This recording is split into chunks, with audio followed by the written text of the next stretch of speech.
Welcome back from the break. You're watching Future Proof, the business television programme looking at the power of emotional intelligence, and thank you for joining me, Sarah Hopwood. And in the first half I was talking about, or I was asking the question, am I an overreactor or an underreactor in the business world?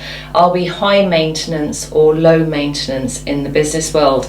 And going into the break, I was talking about the merits of actually looking at and knowing what our internal thermometer looks like, and addressing the fact as to how long does it take us to suddenly hit a high temperature, lose our temper, maybe overreact, knee-jerk inappropriately rather than suspend. But I also said, obviously in emergency situations we do need to be able to move quickly as and when it's appropriately. So sometimes knee-jerk reactions are exactly what we need to avoid trouble. And it's just reminded me of a conversation I had some months ago when people were really advocating about driving and the ability to drive slowly all the time, and that driving slowly will always keep you out of trouble.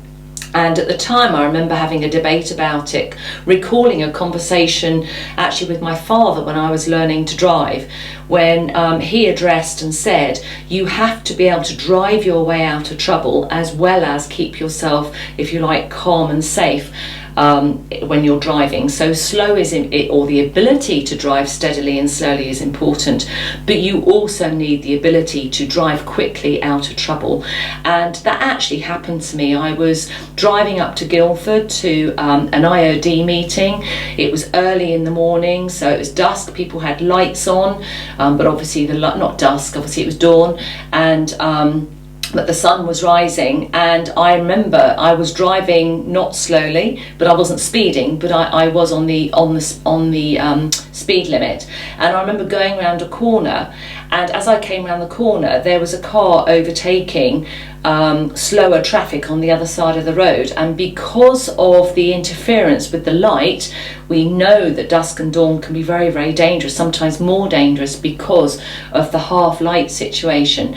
It took me a while to realise that this car was coming straight for me, and because it was overtaking a queue of traffic, it had no way of getting in before actually hitting me. And I remember driving out of trouble. I hit the throttle, I quickly veered off, and thank goodness there happened to be a parking bay as I came off of the road, and there were actually potholes in the parking bay, so the alarms were going off in my car saying that there's something wrong as I was hitting these potholes.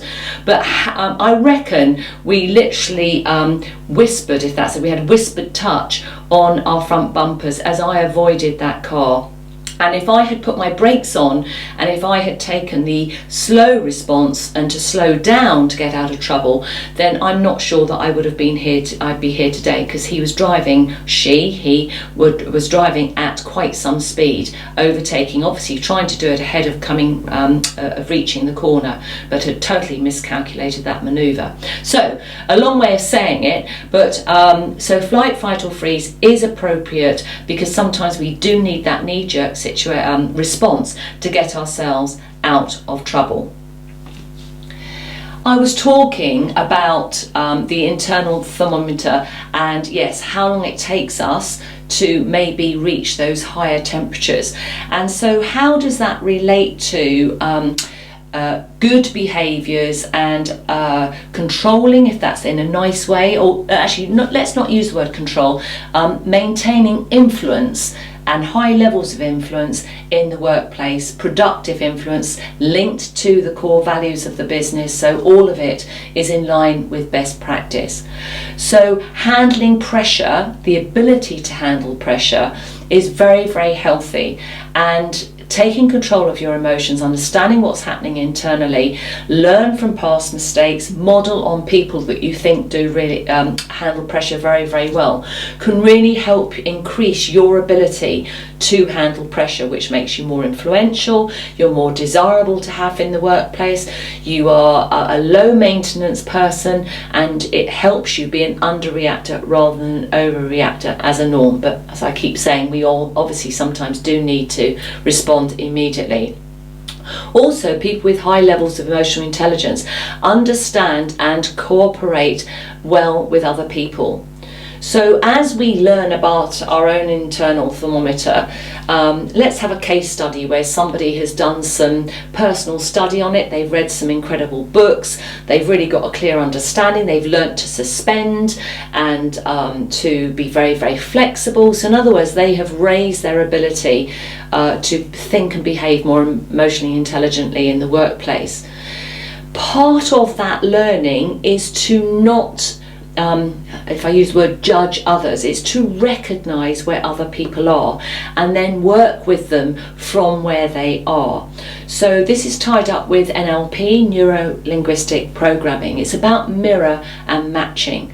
So when you are growing, it's quite good to look at ambassadors, look at exemplars of people that you think do very well where you're trying to go, and are displaying all the behaviours and the thought process that you are trying to achieve. But when you get there yourself, then part of your emotional intelligent thinking is recognising where other people are. And you will see people back, if you like, displaying behaviours and thought processes back where you have come from. And if we're not careful, as we build our levels of emotional intelligence, arrogance can seep in and take a hold of some of our thinking, and if we're not careful, we can actually create some high and mighty thinking, and emotional intelligence behaviour does not support this. What emotional intelligent thinking says or recognise, it's about mindfulness, who you are, where you are, and all that you have learnt on your journey, and then to recognise how other people are thinking and behaving around you, and then go, if you like, go back to where they are, try and build rapport and build a working, healthy relationship with where they are. And then you can lead them step by step by demonstrating, by sharing your thinking processes, by, if you like, shining a light on certain things where they weren't even thinking in the right space, and you can go in and shine a light in there and say, well, this is another way of thinking about it. Or you can show levels of empathy in a situation which in the past has always been highly judgmental and critical and, if you like, closed door thinking. And with your higher levels of emotional intelligence thinking, you can go in and shine a light in there and give them some more thoughts or different behaviours to consider. But not to be judgmental, to actually share your learning, which is all part of being an emotionally intelligent leader in the workplace. Tied up with that is you have to be a good listener. And most people think they are good listeners. I think if you interviewed 100 people in the workplace, you would probably find at least 80% say they are good listeners. And evidence shows we are not. Education certainly years ago never taught us how to listen, and many people think they are listening and they're not. What they are doing is preparing to speak, and that's actually the power of media, because you can't answer me back. You might take some notes, but if we were in conversation and you were disagreeing with some of what I was saying, then you would be very well on the way, on the road to preparing to speak to me, to be able to come back either with a question or with a response to what I'm saying. But because that is not available in this media, then you are more likely to be listening now than perhaps if we were in conversation face to face.